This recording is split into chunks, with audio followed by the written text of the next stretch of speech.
تو جوامع الکلم. تو میں اسی میں بتا رہا تھا، اب اس حدیث کی تشریح کی طرف آتا ہوں. تو نبی صلی اللہ علیہ وسلم نے ان صحابی کو منع کیا درخت لگانے سے، ہے کہ نہیں؟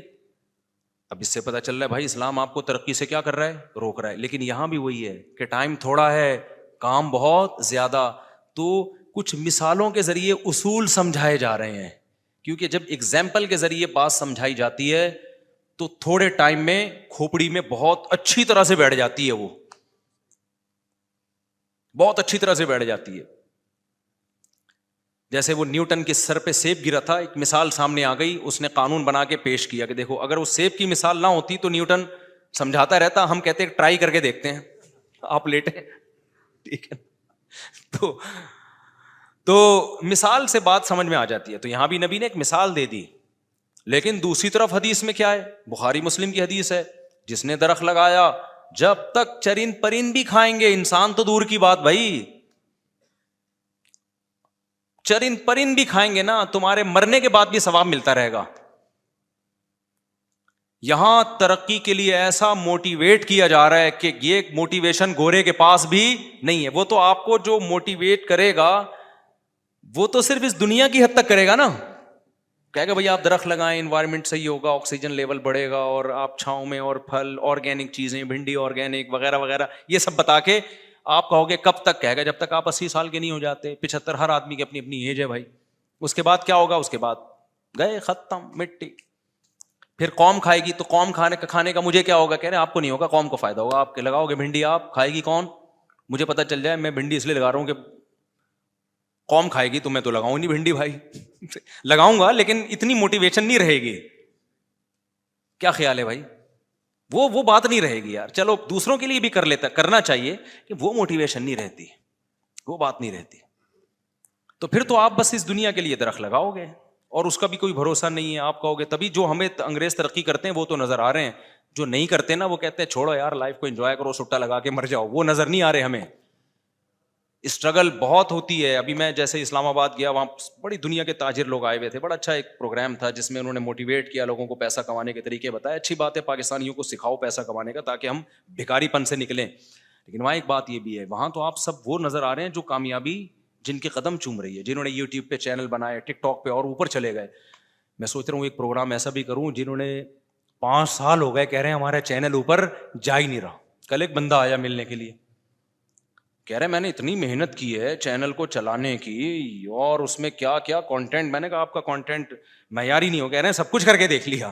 ٹھیک ہے نا؟ تو ایسے بھی لوگ ہیں بہت سارے دنیا میں، اور ایسے بھی لوگ ہیں جو سرے سے محنت کرتے نہیں اوپر پہنچ جاتے ہیں. ایسے بھی لوگ ہیں کر کے پھر بھی نہیں آتے. ہر طرح کا مال چل رہا ہے مارکیٹ میں، ہر طرح کا مال چل رہا ہے. تو جن کو محنت کا پھل مل گیا ان کو تو موٹیویشن مل جاتی، جن کو پھل نہیں ملا ان کو کیا ملے گا؟ وہ تو مایوس ہوتے ہیں. تو ان کو مایوس ہونے کی ضرورت نہیں ہے بھائی. آپ اس کو آخرت سے جوڑ دو. آپ تجارت کر رہے ہو اس لیے تاکہ اوپر والا ہاتھ اللہ کو نیچے والے ہاتھ سے پسند ہے. میرا مقصد کیا ہے؟ اللہ کی رضا، کھلانے والا بنوں، بیکاری نہ بنوں. تاجر بن جاؤ ٹھیک ہے، نہیں بنے ثواب مل جائے گا. پھر مایوسی کس بات کی بھائی؟ کہتے ہیں کاہے کی مایوسی، انڈین اس طرح بول رہے ہیں کاہے کی مایوسی. تو ٹکلا ہو گیا، کاہے کا ٹکلا، بعد نکل آئیں گے. وہ جب عمرہ میں گنجے ہوتے ہیں نا تو انڈین اس کو بولتے ہیں ٹکلا. میں سمجھتا تھا مذاق اڑا رہے ہیں، پتہ چلا وہ انڈین میں کہتے ہی ٹکلا ہے. کچھ انڈین کے الفاظ جو ہے نا بڑے وکری ٹائپ کے ہوتے ہیں. تو وہ کہہ رہے تھے وہ ٹکلا ہو کے آ جا. میں نے کہا یار بیچارے کو ٹکلا نہ کراؤ، گنجا کرا دو. کہہ رہے تھے نہیں، پتہ چلا وہ ٹکلا ہی عزت کے ساتھ کہتے ہیں اس کو. تو کاہے کے بال ہیں تیرے، ٹکلا کیوں نہیں ہو جاتا؟ میں تھوڑی تھوڑی سیکھ رہا ہوں ان سے، کیونکہ انڈین بہت زیادہ بیان سنتے ہیں میرا، تو ان سے تھوڑے سا نا ہندی کے الفاظ میں آہستہ آہستہ کوشش کر رہا ہوں سیکھنے کی. خیر، تو اب کیا ہے، نبی صلی اللہ علیہ وسلم نے فرمایا کہ مرنے کے بعد چرند پرند بھی، انسان تو دور کی بات، ایک چڑیا بھی اس میں گھونسلہ بنا کے رہے گی نا تو ان جانور پر بھی احسان کرنے کا ثواب ملتا ہے کہ نہیں ملتا؟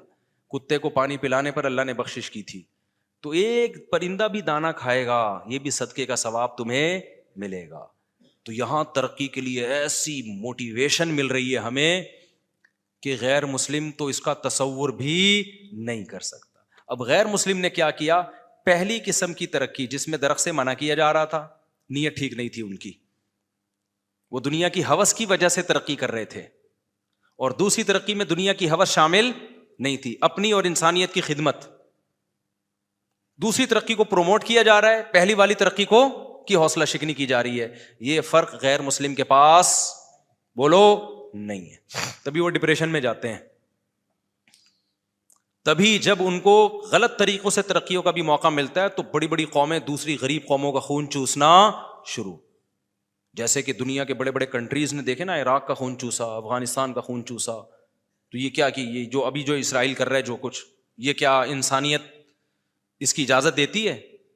آپ کہہ سکتے ہو اسرائیل ظلم کر رہا ہے، باقی تو نہیں کر رہے، تو باقی چپ بیٹھے ہوئے ہیں، تو یہ ظلم نہیں ہے کیا؟ وہ اس کو سپورٹ کر رہے ہیں. کس بیس پہ کر رہے ہو بھائی؟ اگر انسانیت کی خدمت کے لیے تم نے یہ ترقی کی ہے، بم بنائے ہیں، تو یہ کیا ہے؟ ان نہتوں پر تم کیا کر رہے ہو ان کے ساتھ؟ تم لوگ کہتے ہیں انہوں نے پہل کی تھی، تو پہل جو انہوں نے، یہ غلط ہے، انہوں نے پہل نہیں کی ہے بھائی. آپ جب کسی کے گھر پہ قبضہ کر لو اور وہ آپ کا گریبان پکڑے تو آپ کے گریبان پکڑنے میں پہل تم نے کی ہے. یہ کوئی بات ہے یار؟ یہ مجھے اور 5ویں کلاس کے بچے کو یہ باتیں سمجھ میں آتی ہیں، کیا ان بڑی طاقتوں کو سمجھ میں نہیں آ رہی ہوں گی؟ تو گھننے بنے ہوئے ہیں گھننے. وجہ کیا ہے بھائی؟ ترقی ہی جب مقصد ہے، اس میں آخرت سے لنک ہی نہیں ہے، تو یہی ترقی آپ کو حیوان اور درندہ بنا دیتی ہے.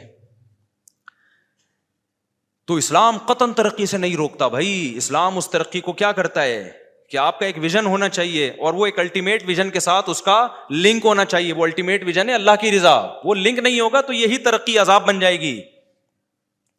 مجھے ترقی سے ایک اور بات یاد آئی. آج کل ایک اسکالر یوٹیوب پہ آ رہے ہیں، میں نام نہیں لوں گا کیونکہ پھر بعض لوگ غیر مشہور ہوتے ہیں، نام لینے سے مشہور ہو جاتے ہیں. محترم کی نیت بظاہر اچھی معلوم ہوتی ہے، یا شاید غلط نیت ہو، ہمیں نیتوں کا نہیں پتا. اپنے خیال کے مطابق وہ قرآن کی خدمت کر رہے ہیں، قرآن کو صحیح قرار دیتے ہیں، قرآن زبردست کتاب ہے، اسلام زبردست ہے. لیکن جو ساری ابھی مسلمانوں کا تنزل ہے نا، جو ہم پستی میں جا رہے ہیں، اس کا ذمہ دار مسلم اسکالرز کو ٹھہراتے ہیں کہ انہوں نے قرآن کو صحیح ایکسپلین کیا ہی نہیں ہے.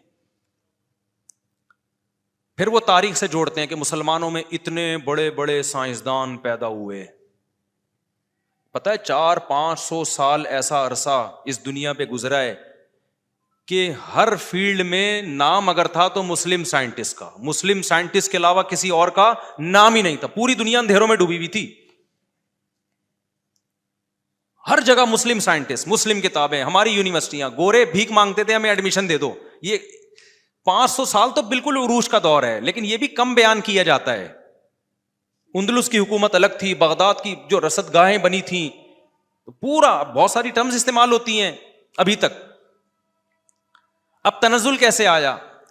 تو ایک اسکالر ہیں آج کل یوٹیوب پہ ویڈیوز بنا رہے ہیں، وہ کہہ رہے ہیں دیکھو بھائی، ان مفتیوں نے ان سائنسدانوں کے خلاف فتوے دیے، ان علماء نے دقیانوسی میں کہا کہ اسلام اور سائنس کا آپس کا رشتہ نہیں ہے، انہوں نے ان کو جیلوں میں ڈالا. بالکل جو گیلیلیو کے ساتھ کیا تھا نا پادریوں نے، اس نے کہہ دیا تھا نا زمین گولے تو اٹھا کے اس کو لٹکا دیا، یا لٹکانے کا فیصلہ دیا، پتہ نہیں لٹکایا کہ نہیں لٹکایا مجھے نہیں پتا، لیکن اس کو مارا پیٹا بہت تھا. تو جو کام پادریوں نے سائنسدانوں کے ساتھ کیا وہی مسلمانوں نے اپنے سائنسدانوں کے ساتھ کیا. تو یہ مسلم اسکالرز اور مسلم علماء سائنسی ترقی میں پہلے بھی رکاوٹ تھے، آج بھی رکاوٹ ہیں، جبکہ اسلام تو غور و فکر کا حکم دیتا ہے. قرآن کی بہت سی آیتیں انہوں نے پڑھی، غور و کرو، غور فکر کرو، تو یہ تو غور و فکر سے لوگوں کو روکتے ہیں. تو نیچے لوگوں کی کمنٹس، یار کاش ایسے اسکالر پہلے پیدا ہو جاتے. تو دیکھیں کلمۃ حق ارید بہا الباطل. یہ جو بھی اس طرح کے اسکالرز کر رہے ہیں نا باتیں، آپ کو عالم اسلام میں جتنے بھی بڑے بڑے اسکالرز علماء گزرے ان سے کٹا رہے ہیں. اکثر ان کی باتوں میں سقم ہوتا ہے، کچھ گڑبڑ کر رہے ہوتے ہیں. یہ بات درست ہے، کچھ مسلم سائنسدان ایسے گزرے جن کے خلاف علماء کے فتوے تھے، لیکن کیا سارے علماء نے فتوے دیے ان کے خلاف؟ نمبر 2، کیا وہ فتوے اس بیس پہ دیے کہ وہ سائنسی ترقی کر رہے ہیں، یا ہو سکتا ہے کسی کا کوئی باطل عقیدہ ہو؟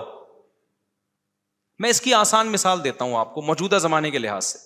علامہ اقبال کے بارے میں بہت کہا جاتا ہے کہ آج مسلمان ان کو، علامہ اقبال کو سارے مسلمان علماء ہیرو سمجھتے ہیں اور اسلامی تاریخ میں بڑا انقلاب اور یہ وہ. تو کچھ لوگ بولتے ہیں وہ دیکھو مولویوں نے ان کے خلاف کیسے کیسے فتوے دیے. پھر سر سید احمد خان کی مثال دی جاتی ہے. سر سید احمد خان وہ شخصیت تھے جنہوں نے مسلمانوں میں عصری علوم کو لانے کی بڑی کوشش کی اور زبردست کوشش کی، اور یہ ضروری تھی کہ مسلمانوں کو صرف دینی علوم میں نہیں آگے بڑھنا چاہیے. یہ سائنسی علوم تو اصل ہمارے ہیں، گورے نے ہم سے سیکھے ہیں، تو اب ہم کیوں اس میں پیچھے ہٹیں بھائی؟ اب اگر وہ ہمارا امام بن گیا تو بننے تو اب سیکھ تو لو نا، جاہل کیوں رہتے ہو اس میں؟ اس میں سر سید احمد خان کی بہت زبردست کوششیں ہیں. اور جو علی گڑھ یونیورسٹی کا قیام تھا، اور اس میں تو انہوں نے کہا مجھے اصل تو ہیرو یہاں نظر آ رہے ہیں، یعنی جب تک آپ کے پاس دنیاوی علوم نہیں ہوں گے، سائنٹسٹ نہیں ہوں گے، آپ دنیا پہ کیسے حکومت کرو گے؟ تو بہت اچھی کوشش تھی ان کی، لیکن کیا ہوا کہ ان کے چند نظریات غلط تھے، وجود کے منکر ہو گئے، وہ جنات کے وجود کے منکر ہو گئے، جبکہ جنات کا وجود نہ سائنس کے خلاف ہے، فرشتوں کا وجود بھی سائنس کے خلاف نہیں ہے، سائنس اس سے خاموش ہے۔ تو ان دو تین چیزوں پہ علماء نے ان کی مخالفت کی۔ اب اسکالر فوراً کیا پیش کر دیں گے؟ دیکھو ایک پڑھا لکھا سر سید احمد خان پیدا ہوا تھا جو چاہتا تھا کہ مسلمانوں میں سائنسدان پیدا ہوئے ہوں، مولویوں نے کیسی اس کی ٹانگیں کھینچی ہیں۔ یار یہ آپ غلط بیانی سے کام لے رہے ہو، اس سے یہ لگے گا کہ یہ مولوی سائنس کے خلاف ہیں، یہ غلط ہے بھائی۔ سر سید احمد خان کے دو چار نظریات تھے جو شریعت کے متصادم تھے، تو علماء کا حق بنتا تھا، فرض بنتا تھا، بھائی آپ کی باقی باتیں ٹھیک ہیں لیکن اس میں آپ کیا کر رہے ہو؟ غلط۔ جیسے ڈاکٹر ہارون یحییٰ، یہ بڑا زبردست سائنسدان گزرا ہے، پتہ نہیں ابھی زندہ انتقال ہو گیا، میں نے ان کی کتابیں پڑھی ہیں، بڑی زبردست کتابیں ہوتی ہیں ان کی، ایتھیزم کے خلاف ان کا ایسا جاندار شاندار کام ہے کہ آپ کی سوچ ہوگی۔ اس وقت جب لوگ زیادہ ایتھیزم کو جانتے نہیں تھے، خدا کے انکار کے غلط ہونے کے انہوں نے بڑے جاندار دلائل دیں، ڈاروین کی انہوں نے دھجیاں ادھیڑ دی ہیں، لیکن آپ کو ڈاکٹر ہارون یحییٰ کے خلاف علماء کے فتوے نظر آئیں گے۔ اب کوئی فوراً کہے یار دیکھو ایک سائنسدان تھا مسلمانوں میں جو کیسے خدا کے وجود کو سائنس کی بیس پہ اس نے ثابت کیا اور ڈاروین کو چیلنج کیا، اس کے بخیے ادھیڑ دیے اور مولوی اس کے پیچھے ہاتھ دھو کے پڑ گئے، تو فوراً یہ امیج جائے گا کہ مولویوں کو کوئی پڑھا لکھا آدمی بالکل بھی پسند بولو نہیں۔ تو یہ غلط ہے، آپ جب کسی چیز کی تحقیق کرو ڈیپتھ میں جاؤ۔ ڈاکٹر ہارون یحییٰ کی یہ باتیں بہت اچھی تھی، لیکن اس کے ساتھ ان کے کچھ اسلام کے اندر باطل نظریات بھی تھے، جن میں ایک نظریہ جو بہت واضح ہے، وہ یہ کہتے ہیں یہ کچھ ہے ہی نہیں، یہ سب نظر کا دھوکہ ہے، یعنی آپ جو میرے سامنے بیٹھے ہیں نا، ہے نہیں، یہ خیالی دنیا ہے ساری، حقیقت سے اس کا کوئی تعلق نہیں ہے۔ یہ ایک فرقہ پہلے گزر چکا ہے اس مسلمانوں میں، ان کا یہ نظریہ تھا کہ یہ سب خواب ہے، جیسے ہم خواب دیکھ رہے ہوتے ہیں نا تو کچھ ہوتا تھوڑی ہے، دماغ ہے، تو کہہ رہے یہ حقیقت میں بھی دماغ ہی ہے، حقیقت کچھ بھی نہیں ہے۔ تو علماء نے کہا اس کی کیا دلیل ہے یار، حقیقت میں کچھ، یہ حقیقت ہی ہے، کہہ رہے نہیں، پھر وہ قرآن سے کچھ استدلال کرتے، تو اس بیس پہ علماء نے کہا بھائی ان کا یہ عقیدہ کیا ہے، یہ غلط ہے۔ حقائق ہیں، چیزوں کے حقائق ہیں، خواب ایک الگ چیز ہے، وہ تو خیالی دنیا میں، لیکن جاگتی دنیا میں تو سچی مچی میں ہوتا ہے، اور اگر اس کا امکان بھی ہے کہ ہو سکتا ہے خیالی ہو، تو ہو سکنے سے چیزیں ثابت ہوتی نہیں ہے جب تک دلیل نہ ہو۔ امکان تو بہت ساری چیزوں کا ہے، امکان کی بیس پہ تھوڑی کہا جائے گا۔ اس طرح کے اور بھی ان کے کچھ نظریات تھے جو غلط تھے، تو علماء نے اس بیس پر، مصر کے علماء نے بھی اور دیگر علماء نے بھی اس بیس پر ان کے فتویٰ دیا، لیکن ان کی کتابوں سے آج بھی فائدہ اٹھایا جاتا ہے۔ تو ایسے ہی سر سید احمد خان کی بڑی بہترین کوششیں تھیں، چند باتوں میں علماء کا تو ذمہ داری ہے نا کہ بھائی آپ اپنی حدود سے کیا کر رہے ہیں، اب آپ جنات کا انکار کر دو، جنت جہنم کا انکار کر دو تو یہ غلط ہو جائے گا۔ تو ایسا ہی ہے، پہلے بعض سائنسدانوں کے ساتھ بھی ہوا ہے کہ بعض سائنسدان مسلمانوں میں تھے، لیکن انہوں نے کیا کیا کہ کوئی سائنٹیفکلی کوئی چیز ثابت نہیں ہو رہی تھی، پھر بھی اس کو قرآن کے اگینسٹ لے جانا شروع کر دیا، اس پہ علماء نے ان پہ رد کیا کہ بھائی یہ تو آپ غلط بات کر رہے ہو۔ حقیقت یہ ہے کہ 1400 سال میں کوئی ایک ایسا سائنسدان میرے علم میں نہیں گزرا جس کے سائنسی ترقی کی بیس پہ علماء نے اس کا رد کیا اس کے اوپر، بلکہ اس سے بھی بڑھ کر میں آپ کو ایک عجیب بات بتاؤں، پہلے زمانے میں عالم دین اور دنیا کے عالم میں فرق ہی نہیں سمجھا جاتا تھا، یہ تو بعد میں انگریزوں کے آنے کے بعد ایسا ہوا ہے، انگریزوں نے جب سارا نظام ہی تلپٹ کر دیا تو علماء نے کہا اب ہم دین کو بچائیں کسی طریقے سے، تو پھر یہ علماء کا لفظ ان لوگوں پہ بولا جانے لگا جو دین جانتے ہیں، ورنہ ماضی میں آپ دیکھو تو علماء کا لفظ جب بولا جاتا تھا اس میں فزکس کے عالم بھی ہوتے